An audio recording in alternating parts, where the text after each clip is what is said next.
الحمدللہ رب العالمین والصلاة والسلام علی رسولہ الامین اما بعد فاعوذ باللہ من الشیطان الرجیم بسم اللہ الرحمن الرحیم۔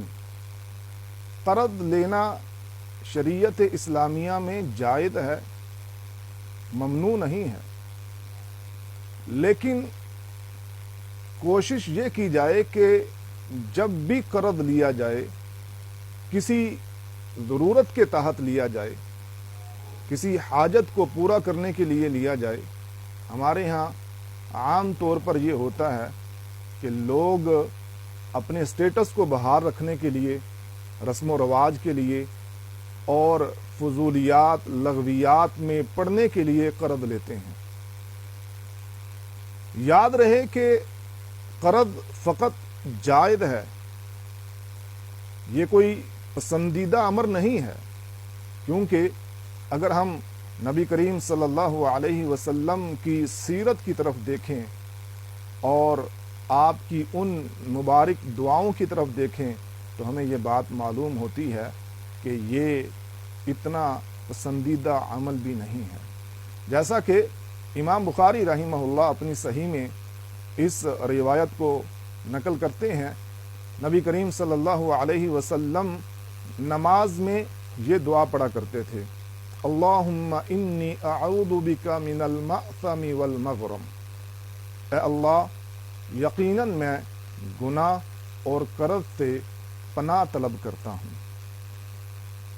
اور دوسری روایات بھی اس پر دلالت کرتی ہیں جن میں واضح طور پہ قرض سے پناہ طلب کی گئی ہے۔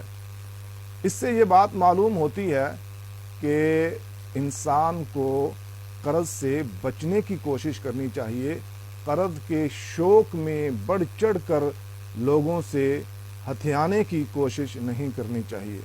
نبی کریم صلی اللہ علیہ وسلم سے یہ عرض کیا گیا کہ اللہ کے رسول، آپ کس قدر زیادہ قرض سے پناہ طلب کرنے والے ہیں، تو پیارے رسول صلی اللہ علیہ وسلم نے فرمایا، ان الرجل اذا غرم حدث فکذب ووعد فاخلف، کہ جب انسان مقروض ہو جاتا ہے تو وہ بات کرتا ہے تو جھوٹ بولتا ہے، وعدہ کرتا ہے تو اس کی خلاف ورزی کرتا ہے۔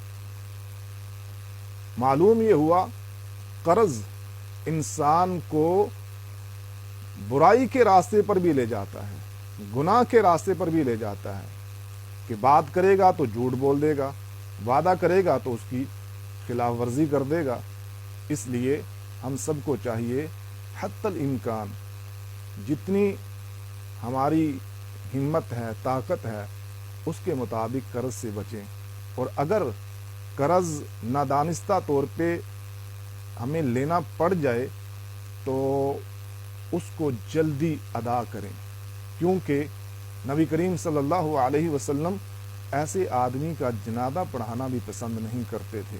جیسا کہ صحیح بخاری کی حدیث ہے، آپ کے سامنے اگر ایسی میت لائی جاتی جس کے پاس اتنا وہ پیسہ چھوڑ کر نہیں دنیا سے گیا ہوتا تھا کہ اس سے قرض اتر جائے، تو آپ اپنے ساتھیوں کو کہا کرتے تھے، صلو علی صاحبکم، تم اپنے اس ساتھی کی نماز جنازہ ادا کرو، اور خود نماز جنازہ ادا نہیں کرتے تھے۔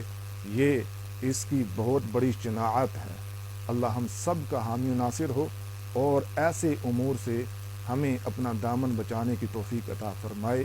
وآخر دعوانا ان الحمد للہ رب العالمین۔